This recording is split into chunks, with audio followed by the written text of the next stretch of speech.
When most people look at the Bible, there's one chapter they tend to skim over just because of its sheer size. It's massive. It looks less like a poem and more like a legal textbook. I'm talking, of course, about Psalm 119. Oh, absolutely.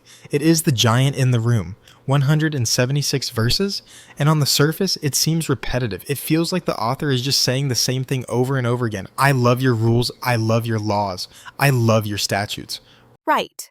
And in our modern culture, loving rules sounds almost pathological.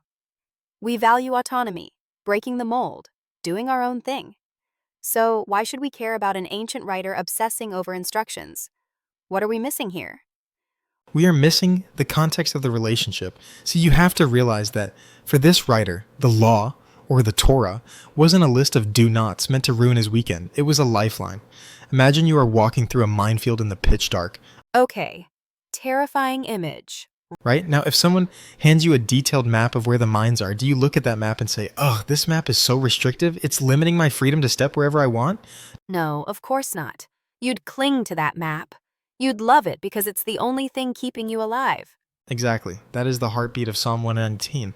The writer isn't in a comfortable classroom, he's in the trenches. Throughout the text, he talks about being laid low in the dust, being persecuted by princes, and feeling like a wineskin in the smoke, which is a vivid image of feeling dried out and useless. I caught that.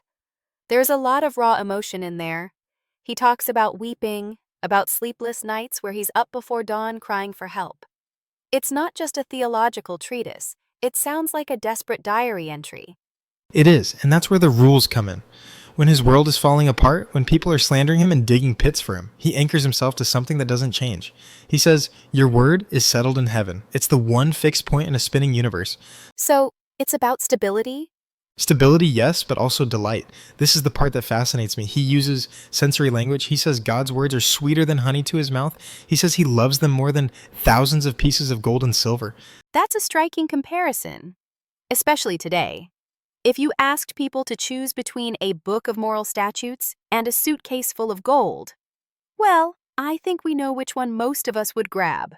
Laughs. I think the suitcase would win, hands down, but the psalmist argues that wealth brings its own anxiety. The law, however, brings great peace. He says, "I will walk in liberty." That's a paradox, isn't it? That obeying strict commands actually leads to freedom. It is a paradox. It sounds like he's saying that true freedom isn't the absence of boundaries, but the presence of the right boundaries. Like a fish is only free when it's restricted to the water. That's a beautiful way to put it. And notice how he structures this. It's an acrostic poem. In the original Hebrew, it goes from Aleph to Tav, A to Z. Every section starts with a successive letter of the alphabet. It's like he's trying to encompass the entire human experience, from A to Z. Precisely. He's exhausting language to praise God, but here is the twist that I love. After 175 verses of claiming, "I have kept your law, I have run in your paths, I have been faithful," do you know how the psalm ends? I was looking at that. The very last verse seems surprisingly vulnerable. It is. The final verse is, "I have gone astray like a lost sheep, seek your servant." Wow, after all that declaration of loyalty, he admits he's lost? It's the ultimate confession of humility. He knows the map, he loves the map, he has studied the map, but he still needs the shepherd to come find him. It acknowledges that knowing the right thing isn't enough. We need a power outside of ourselves to keep us on that path. That changes the whole tone. It moves it from a list of accomplishments to a cry for grace. I can't do this alone. Come get me. And that is why this ancient text still resonates. It's not for perfect people who have it all together. It's for the person feeling afflicted, small, and despised, who needs to know that there is a truth that stands firm when everything else fades. It's a lamp for the feet, not a floodlight for the future, just enough light for the next step. Just enough for the next step. That's a comforting thought in a world that feels increasingly chaotic. We often want to see the destination, but maybe we're only meant to see where to place our foot right now.